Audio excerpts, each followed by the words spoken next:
Hi friends, പുതിയൊരു വീഡിയോയിലേക്ക് സ്വാഗതം. വളരെ എളുപ്പത്തിൽ ചക്കക്കുരു തൊലി കളഞ്ഞെടുക്കാൻ പറ്റുന്ന കിടിലൻ ടിപ്സാണ് കേട്ടോ ഇന്നത്തെ എൻ്റെ വീഡിയോയിലുള്ളത്. ഇത്രയും ചക്കക്കുരു ആണ് തൊലി കളയാനായിട്ട് ഞാൻ എടുത്തിട്ടുള്ളത്. ചക്കക്കുരു തൊലി കളയാനുള്ള ഫസ്റ്റ് ടിപ്പ്, കത്തി കൊണ്ട് ചക്കക്കുരു നാലായിട്ട് ഇതുപോലെ ഒന്ന് കീറിയെടുക്കാം. കീറിയെടുത്ത ചക്കക്കുരുവിൻ്റെ തൊലി കൈകൊണ്ട് ഇതുപോലെ ഒന്ന് ഇളക്കി കളഞ്ഞാൽ മതി. വളരെ പെട്ടെന്ന് തന്നെ ചക്കക്കുരു തോൽ കളഞ്ഞ് ക്ലീൻ ആക്കി എടുക്കാനുള്ള നല്ലൊരു ടിപ്പല്ലേ ഇത്. നീളത്തിൽ മാത്രമല്ല വട്ടത്തിൽ മുറിച്ചാലും ചക്കക്കുരു ഇതുപോലെ ക്ലീൻ ചെയ്തെടുക്കാൻ സാധിക്കും. ചക്കക്കുരു ക്ലീൻ ആക്കാനായിട്ട് നമ്മുടെ മുത്തശ്ശിമാരൊക്കെ ചെയ്യുന്ന ഒരു കിടിലൻ ടിപ്പാണ് കേട്ടോ ഇത്. ഇതുപോലെ ഒരു ഇടികല്ലുകൊണ്ടോ അല്ലെങ്കിൽ ക്ലീൻ ചെയ്തെടുത്ത ഒരു കരിങ്കല്ല് കൊണ്ടോ ചക്കക്കുരുവിന് പതുക്കി ഒന്ന് ചതച്ചു കൊടുക്കാം.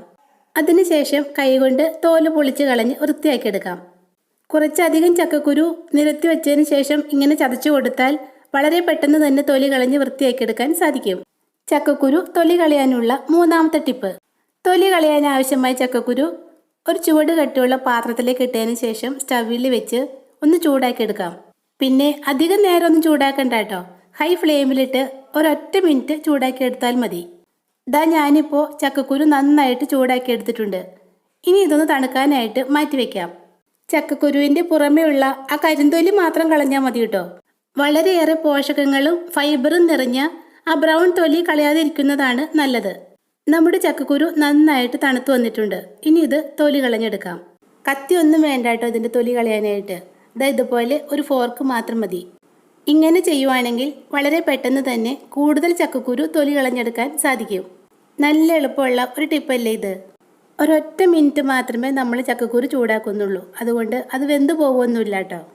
ഫോർക്ക് ഇല്ലെങ്കിലും കുഴപ്പമില്ല കേട്ടോ, ഒരു സ്പൂൺ കൊണ്ട് നമുക്കിതിൻ്റെ തൊലി കളഞ്ഞ് വൃത്തിയാക്കിയെടുക്കാം.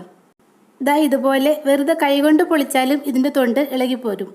ചക്കക്കുരുവിൻ്റെ തോലൊക്കെ കളഞ്ഞതിന് ശേഷം ഒരു പാത്രത്തിലെ വെള്ളത്തിലേക്ക് ഇട്ട് കൊടുക്കാം.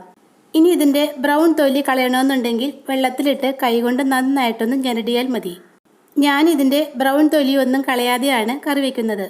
ഇനി ഇത് നന്നായിട്ട് കഴുകി ഇതിലെ വെള്ളത്തിൻ്റെ അംശമൊക്കെ മാറ്റിയെടുക്കാം. നനവൊക്കെ മാറിയതിന് ശേഷം ആവശ്യമുള്ള വലിപ്പത്തിന് മുറിച്ചെടുത്ത് ഇതുപോലെ ഒരു പ്ലാസ്റ്റിക് കവറിലാക്കി ഫ്രിഡ്ജിൽ വെച്ചാൽ 2 ആഴ്ചയോളം ഇത് കേടുവരാതിരിക്കും. ഫ്രിഡ്ജിൽ വെക്കാതെ തന്നെ 1 മാസത്തോളം തക്കാളി ഒരു കേടും വരാതെ സൂക്ഷിക്കാനുള്ള കിടിലൻ ടിപ്പാണ് കേട്ടോ അടുത്തത്. ഇതിനായിട്ട് നമുക്ക് ഇതുപോലെ വിസ്താരമുള്ള ഒരു പാത്രം വേണം. ഇനി ഇതിലേക്ക് ഏകദേശം 1 ഇഞ്ച് കനത്തിൽ ഉപ്പിട്ട് കൊടുക്കാം. കല്ലുപ്പോ പൊടിയുപ്പോ ഏതായാലും കുഴപ്പമില്ല കേട്ടോ, ഞാനിവിടെ കല്ലുപ്പാണ് എടുത്തേക്കുന്നത്. ഇനി ഉപ്പിൻ്റെ മുകളിലേക്ക് നമ്മുടെ തക്കാളി ഓരോന്നായി എടുത്തു വയ്ക്കാം. പിന്നെ ഒരു കാര്യം ശ്രദ്ധിക്കണം, തക്കാളിയുടെ ഞെട്ടിൻ്റെ ഭാഗം ഉപ്പിൻ്റെ മുകളിൽ വരുന്ന രീതിയിൽ വേണം വയ്ക്കാൻ. അങ്ങനെ എല്ലാ തക്കാളിയും ഉപ്പിൻ്റെ മുകളിലേക്ക് വയ്ക്കാം. തക്കാളി എല്ലാം വെച്ചതിന് ശേഷം അധികം ചൂടില്ലാത്ത ഒരു ഭാഗത്ത് വേണം നമുക്ക് ഈ പാത്രം വയ്ക്കാൻ. തക്കാളി വില കുറച്ച് കൂടുതൽ കിട്ടുന്ന സമയത്ത് ഇങ്ങനെ ഒരു ടിപ്പ് ചെയ്ത് നോക്കൂ. 1 മാസത്തോളം ഒരു കേടും വരാതെ ഉപയോഗിക്കാം. വീഡിയോ ഇഷ്ടമായെങ്കിൽ ഈ ചാനലൊന്ന് സബ്സ്ക്രൈബ് ചെയ്തേക്കണേ. താങ്ക്